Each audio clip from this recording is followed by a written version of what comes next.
آخری چیز ہے، اس کے بعد بھی اگر آنکھ نہیں کھلتی کسی انسان کی تو میں نہیں سمجھتا کہ وہ اپنے گرد اس نے جو یہ فلا تزکوا انفسکم، اس نے جو اپنے گرد تزکیہ نفس کا ایک مصنوعی حالہ بنا لیا ہے، کبھی بھی وہ اس حالے سے نکل سکے گا اگر اس حدیث سے بھی آنکھ نہ کھلی۔ اور وہ حدیث کیا ہے؟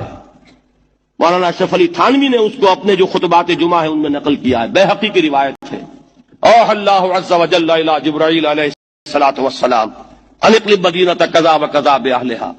اللہ نے حکم دیا حضرت جبرائیل کو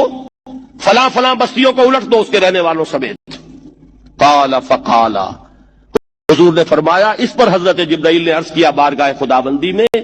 ان فیھا عبدک فلانا لم یعصک طرفۃ عین، پروردگار اس بستی کو الٹ دوں، اس میں تو تیرا فلاں بندہ بھی ہے جس نے کبھی پلک جھپکنے جتنی دیر بھی معصیت میں بسر نہیں کی۔ اب آپ اندازہ کیجئے، یہ جو ہے نا اپنے آپ کو رگڑنا اور مانجنا اور پوری زندگی رگڑنے میں اور مانجنے میں لگا دینا، ہم بعض بزرگوں کے تذکرے میں سنتے ہیں اتنے اللہ والے تھے، اتنے اللہ والے تھے کہ ان کا گھوڑا بھی کوئی مشکوک دانہ نہیں کھاتا تھا، اور وہ خود جو ہے وہ انگریز کی عدالت میں بیٹھے ہوئے اور انگریز کی نوکری کر رہے تھے۔ یہ ہے وہ میکروسکوپک اور مائکروسکوپک کا عدم توازن، طاغوت کی چاکری کر رہے ہیں، انگریز کی ملازمت کر رہے ہیں، انگریز کے قانون کی تنفیذ کے اندر اعلی کار بن رہے ہیں، لیکن ذاتی تقوی اور ذاتی نیکی اور ذاتی للہیت جو ہے اس کا معیار یہ ہے کہ ان کا گھوڑا بھی مشکوک چارہ اور مشکوک کھانا نہیں کھا سکتا۔ یہ ہے وہ عدم توازن، اس کو نوٹ کیجئے گا، جس کو کہ اس حدیث میں محمد الرسول اللہ صلی اللہ علیہ وسلم نے واضح کر دیا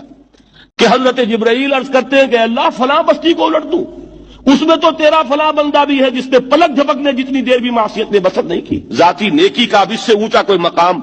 کوئی شخص مجھے اگر بتا سکے تو میں اس کا مرید ہو جاؤں گا۔ اس سے اونچا کوئی مقام ہوگا کہ آنکھ جھپکنے جتنی دیر بھی کسی نے معصیت میں بسر نہیں کی، ذاتی نیکی کی معراج۔ لیکن حکم کیا ہوا بارگاہ خداوندی سے؟ قال فقال، حضور نے فرمایا، اللہ تعالیٰ نے حکم دیا جبرائیل کو، اقلب علیہ وعلیہ، الٹو اس بستی کو، پہلے اس بدبخت پر پھر دوسروں پر۔ کیوں؟ فإن وجهه لم يتمعر في ساعة قط، اس لیے کہ اس کا چہرہ کبھی میری غیرت میں سرخ نہیں ہوا، اس چہرے کا رنگ نہیں بدلا۔ بے غیرت انسان، بدیاں پھیلتی رہیں، میرے دین کو روندا جاتا رہا، میری شریعت کی دھجیاں بگڑتی رہیں، عوامر کا مذاق اڑایا جاتا رہا، نواہی کے لیے دنیا کے اندر جن چیزوں سے میں نے روکا اس کے لیے فلسفے تراشے گئے، اور یہ لگا رہا مست رکھو ذکر و فکر صبح گاہی میں اسے، یہ سوائے ذاتی اپنے اس اصلاح کے اور ذاتی تقوی کے اور ذاتی نیکی کے اور ذاتی عبادت گزاری کے یہ میدان میں نہیں آیا، اس کا خون نہیں کھولا کبھی، اس کے چہرے کا رنگ متغیر نہیں ہوا، لہذا یہ دوہرا مجرم ہے۔ یہ ہے وہ تصور جو یہاں پر نوٹ کیجئے۔ ہاں، اس کے یہ معنی بھی نہیں ہے کہ نماز بھی نہیں پڑھ رہے، روزہ بھی نہیں رکھ رہے، اقامت دین کے کارکن ہیں، فرض نماز آ گئی ہے وہ چلی جا رہی ہے، جماعت کا کوئی اہتمام نہیں ہے۔ اب یہ دو انتہائیں ہیں، ایک انتہا یہ کہ وہ تزکیہ نفس جو ہے اسی میں وہ رگڑنے اور مانجنے کا عمل جاری ہے،